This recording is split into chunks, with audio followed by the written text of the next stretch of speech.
이야기한 바가 있죠. 이 시대는 진짜 가짜가 진짜로 둔갑해 버린 세상이 되었다. 거짓과 이런 속임수들로 많은 사람들이 미혹되고, 심지어는 교회마저 진짜 참 교회를 찾아보기 힘든 세상이 된 거예요. 그러니까 우리가 교회를 정하는 기준은 뭡니까? 교회가 크냐 작냐가 기준이십니까? 아니면 교회가 아까 말씀드린 대로 밥이 맛있냐 맛없냐가 기준이십니까? 아니면 나와 함께 할 수 있는 내 또래가 많냐 없냐, 아니면 그것이 교회를 정하는 기준이십니까? 어떤 교회는 세다고, 어떤 교회는 밋밋하다고, 그것이 교회를 정하는 기준이십니까? 그러니까 우리의 늘 기준은 말씀이고 성경이어야 되는데, 그러니까 이 교회가 성경적인 교회냐, 진짜 말씀대로 서 있는 교회냐. 우리의 기준이 말씀이어야 하는데 언젠가부터 신앙생활 하는 것도 세상의 기준이 되어버린 거예요. 어떤 개그 프로그램, 예능 프로그램을 보면 여러분, 어떤 딱 배우가 나와가지고, 예능인이 나와가지고 가수나 배우들을 성대모사한 사람들이 있죠.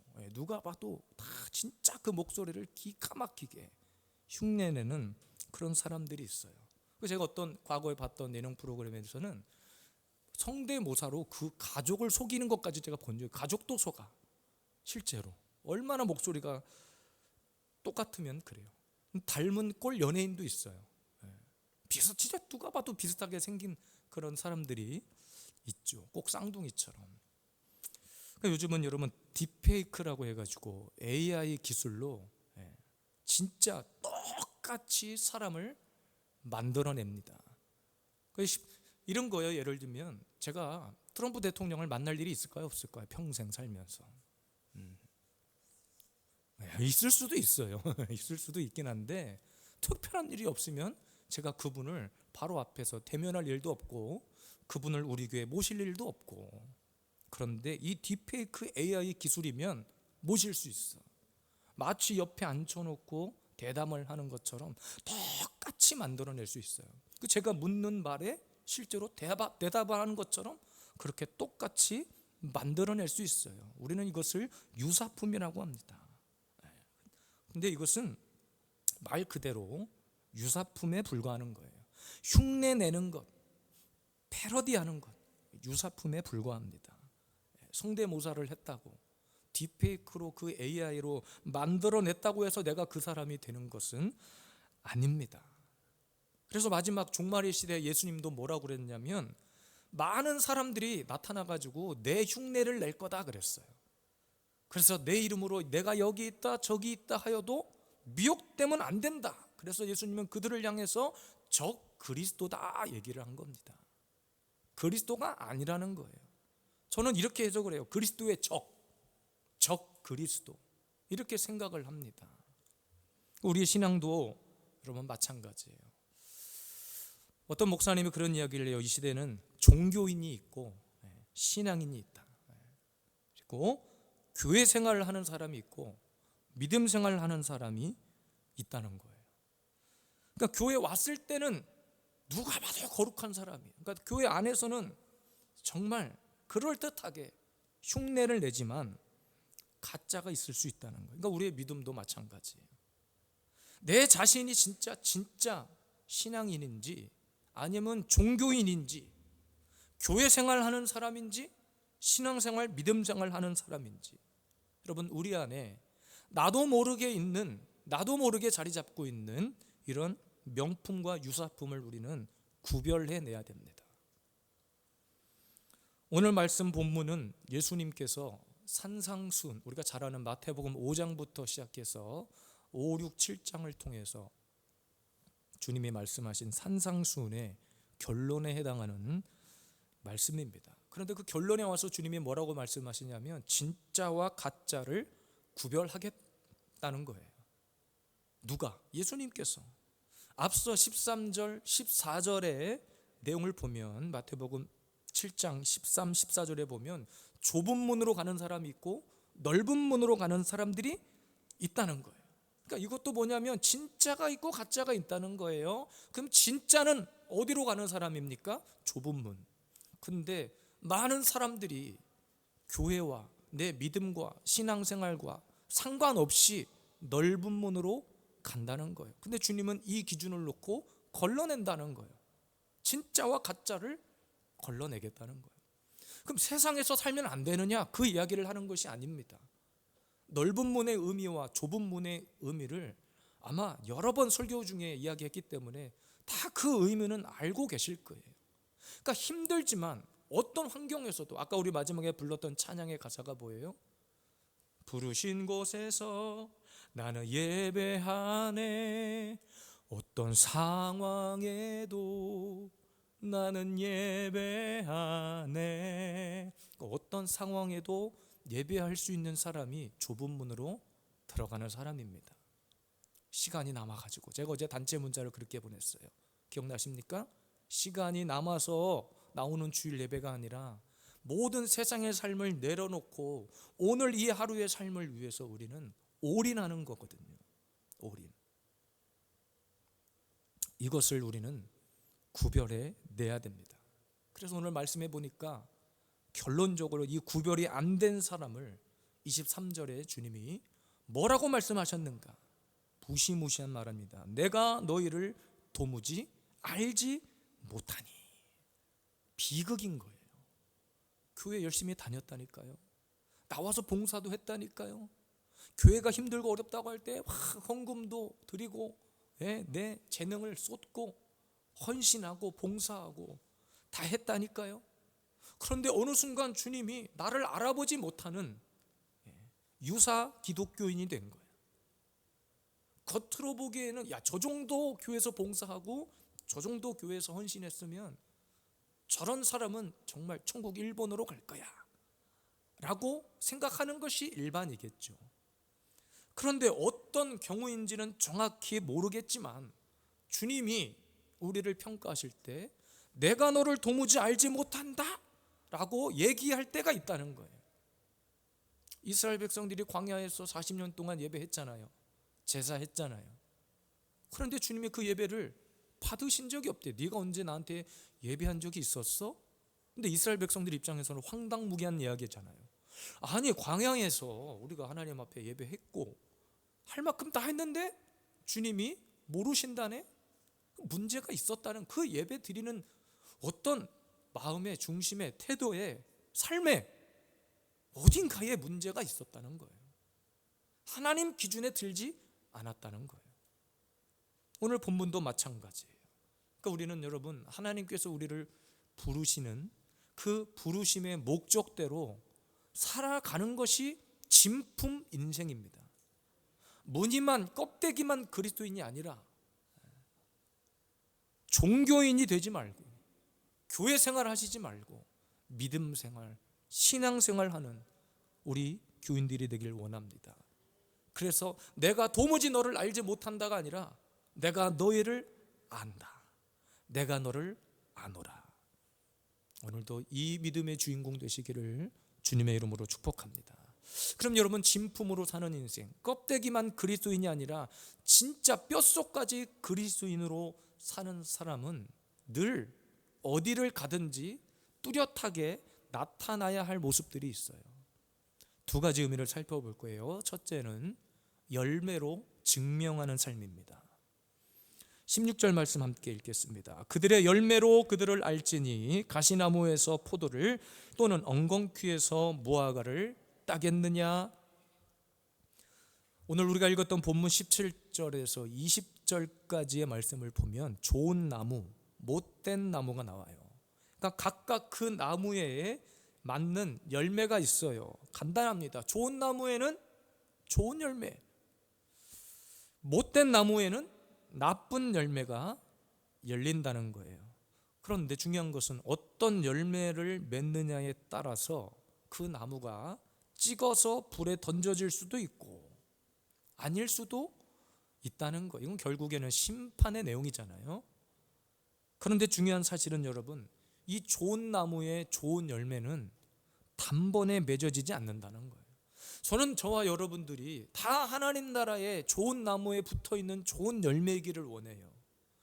껍데기만 그리스도인이 아니라 어디를 가든지 나를 통해서 하나님의 나라가 나타나고 그리스도의 영광이 나타나게 되기를 저는 원합니다. 그러나 그것은 단번에 되는 일이 아니에요. 붙어있는 나무가 중요하고 뿌리가 중요해요. 가지가 어디에 붙어있는지가 너무나 중요하죠. 그래서 여러분 요한복음 15장 5절의 말씀이 너무나 우리에게 중요해요. 함께 읽을까요? 나는 포도나무여 너희는 가지라. 내가 그 안에 거하면 사람이 열매를 많이 맺나니 나를 떠나서는 너희가 아무것도 할 수 없음이라. 사람이 내 안에 거하지 아니하면 가지처럼 밖에 버려져 마르나니 사람들이 그것을 모아다가 불에 던져 사르느니라 그랬습니다. 무시무시한 말인 거예요. 어디에 붙어 있느냐, 어떤 나무에 열매가 되느냐가 우리에게 너무나 중요한 겁니다. 교회 안에 열매 없는 나무가 많고 나무는 좋은데 나쁜 열매를 맺는 사람도 있다는 거예요. 다시 말해서 흉내만 내고 가짜가 있다는 거예요. 교회를 나오는 것도 마치 어떤 사람은 부적처럼 여겨. 그러니까 교회가 무슨 무당처럼 여기는 거예요. 그러니까 아침에 잠을 자고 일어났는데 그냥 오늘 잠깐이라도 가서 교회를 한번 나가고 싶다는 거예요.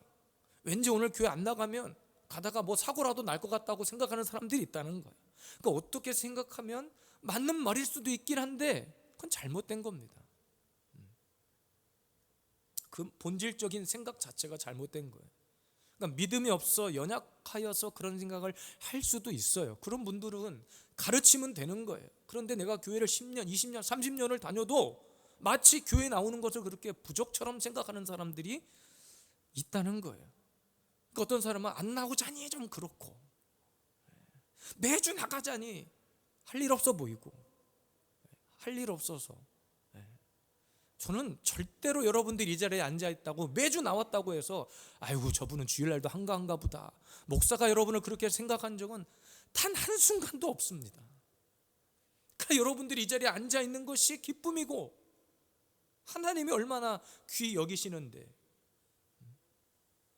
어떤 분들은 내가 좀 나가줘야지 오늘은 내가 오늘 가서 자리 좀 채워줘야지 마치 이런 생각을 하시는 분들이 있어요. 그러니까 판단은 주님이 하시는 거지만 위험합니다. 위험한 거예요. 예배는 구원받은 저와 여러분들이 해야 되는 마땅한 삶의 믿음의 행위이고 고백인 거예요. 내가 오늘 좀 해줄게.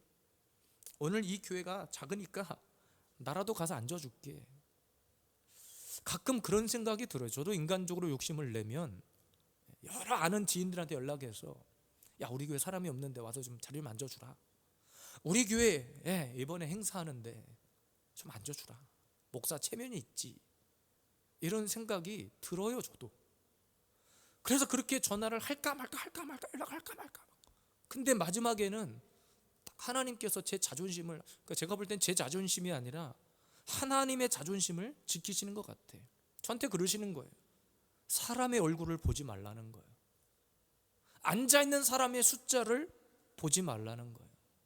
또 이렇게 얘기했다고 또 다음 주부터 그냥 또 설렁설렁 해도 된다는 얘기가 아니라 오늘 예배 드리시는 분들은 안 그러시는 분들이니까 예배를 생명처럼 여기시니까.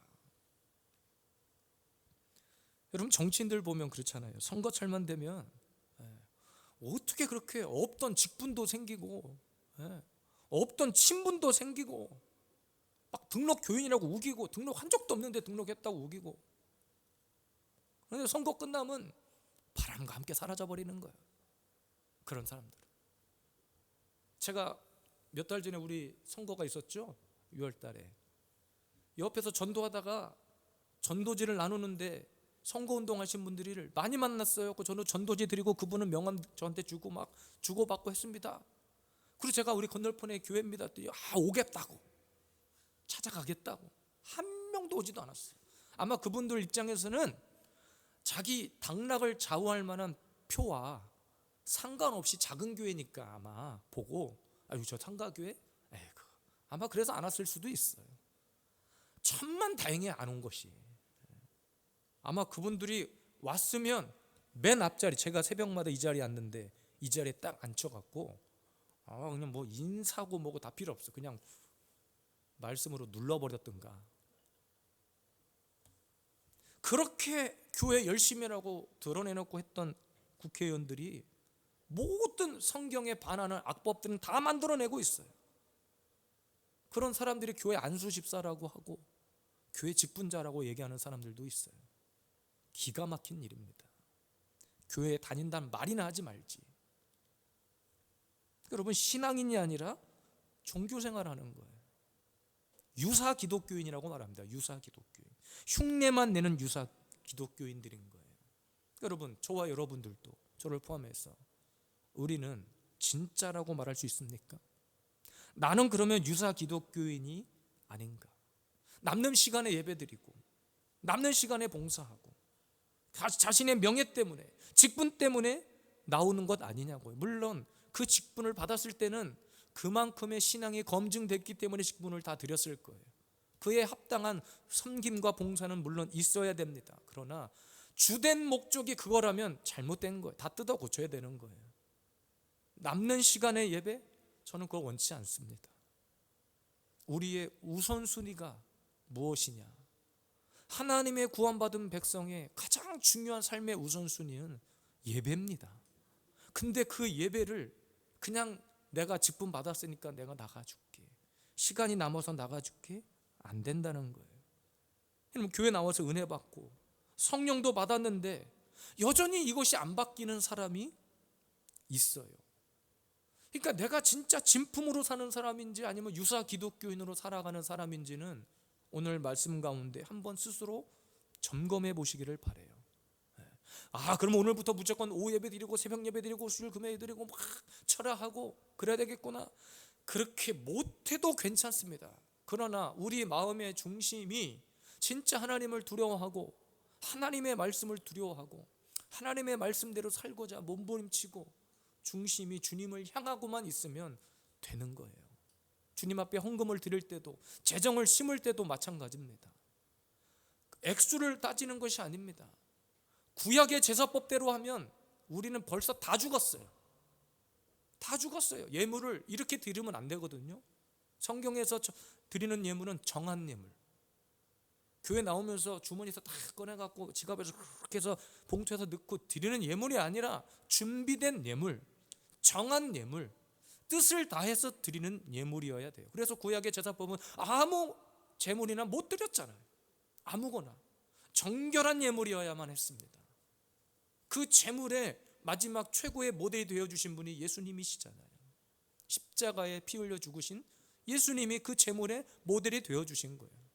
근데 우리는 제물을 드릴 때도 그냥 쓰다가 남는 거, 지갑에서 다 넘기다가 그냥 찾아서 드리는 예물, 그런 예물도 안 된다는 거예요.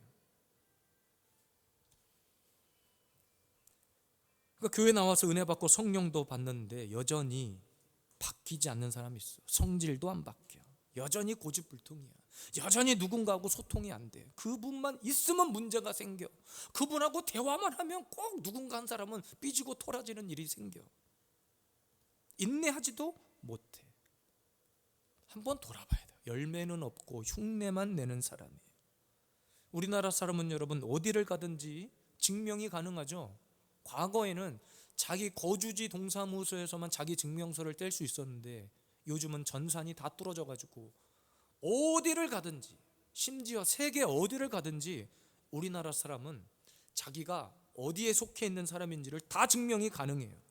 증명서 떼면 돼. 신원조회가 다 돼. 심지어 지문만 있어도 돼. 요즘은 핸드폰으로 모든 증명이 다 됩니다. 이런 사람은 문제가 없어요. 그러니까 여러분, 진짜 그리스도인은 여러분 어디를 가든지 자신을 증명해내는 열매가 있어야 돼요. 진짜 그리스도인으로서의 신원을 증명할 수 있는 열매가 있어야 됩니다. 우리 갈라디아서 5장 22절 23절 말씀 읽겠습니다.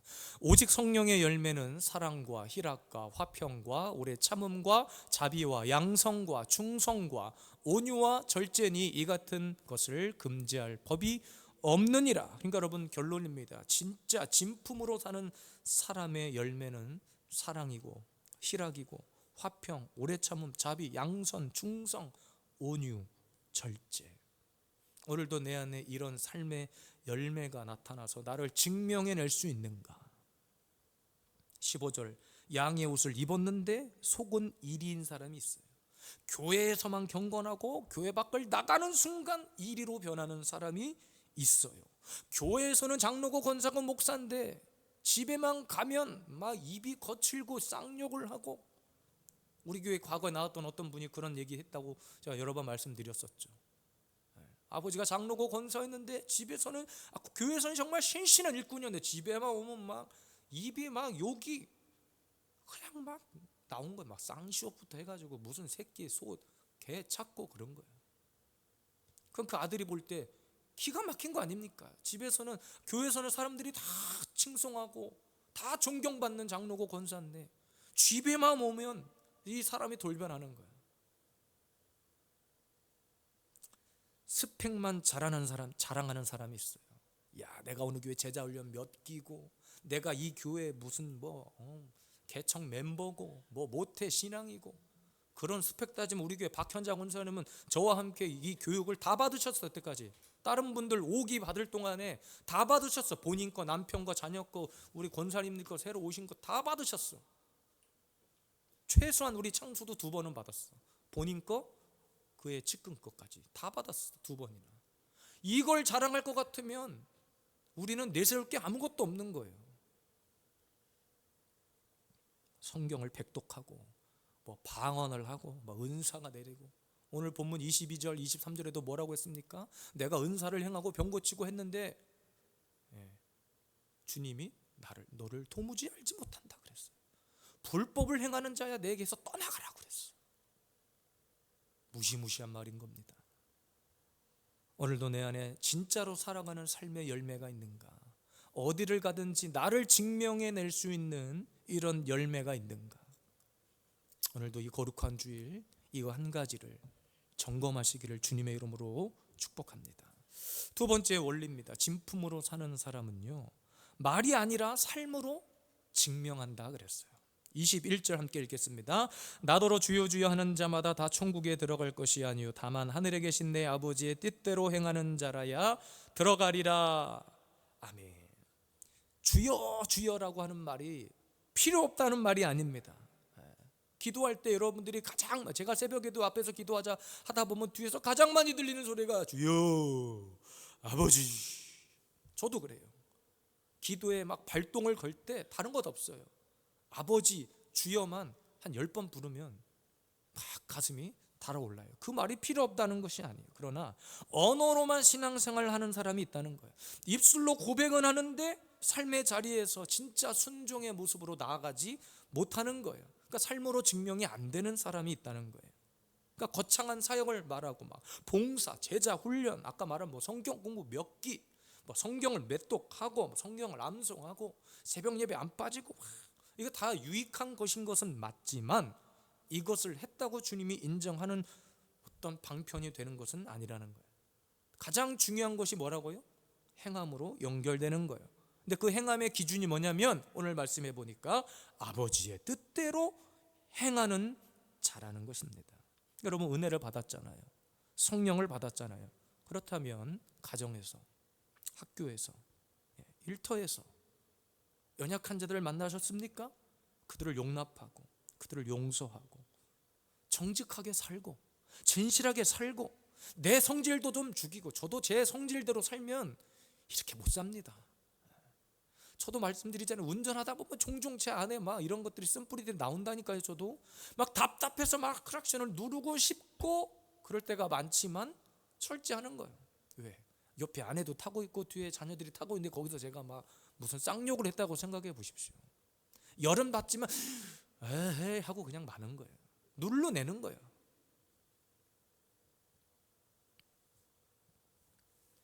제 아내가 종종 저에게 가끔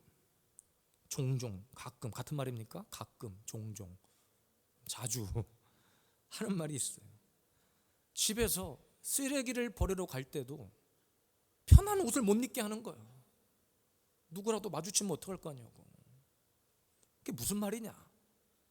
제가 이제 작은 빌라에 사는데 사는 이웃들이 목회자 가정인지를 다 안다는 거야.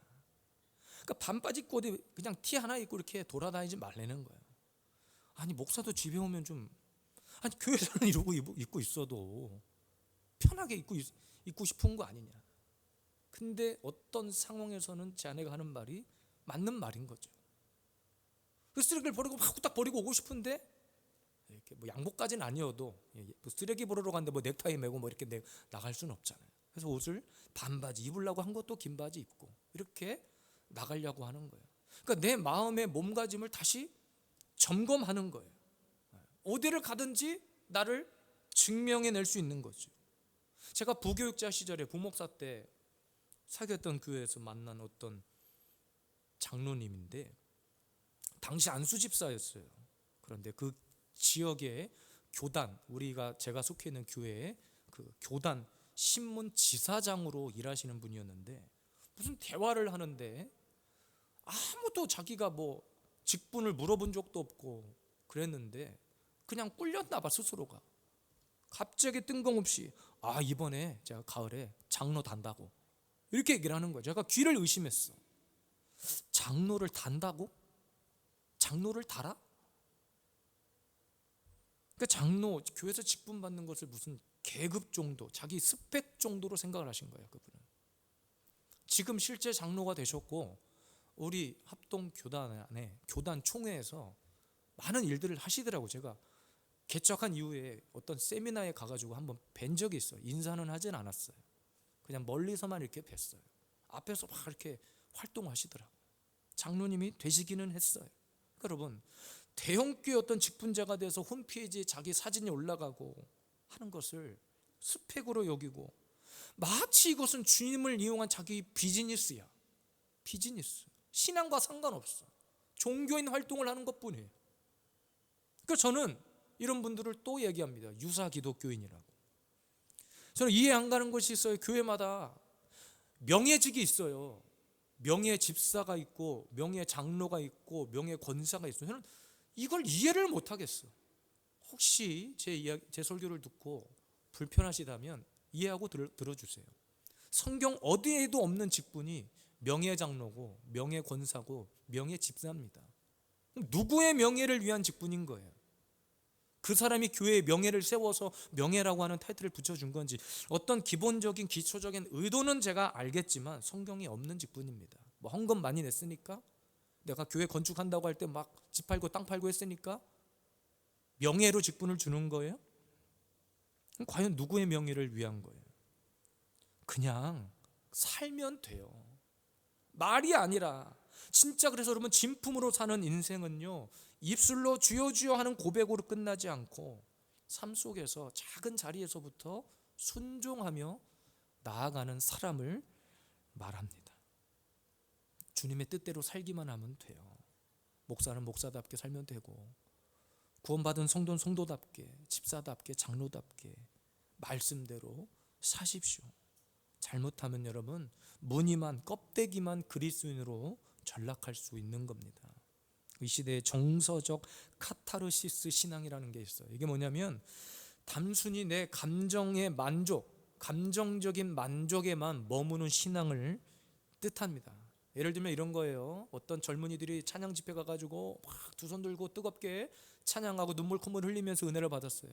우리 자녀들 버전으로 말하면 이번에 수련회 가가지고 마지막 날 셀러브레이션하고 뛰고 찬양하고, 영상 보셨겠지만 저도 우리 아이들과 같이 뛰고, 올해는 못 뛰겠습니다. 무릎이 아파가지고 저도 막 뛰고 애들이 은혜 받고 성경학교 끝나고 소감문을 냈는데 그 시간에 그렇게 은혜를 받았다네. 그 시간에 그렇게 하나님이 뜨겁게 역사를 하셨다네요. 막 말씀 중에, 말씀을 듣는 중에 진짜 마음에 와닿는 설교에 우리가 막 아멘하고, 아멘도 막 연발을 하는 거죠. 아멘 아멘 아멘 막 하는 거예요.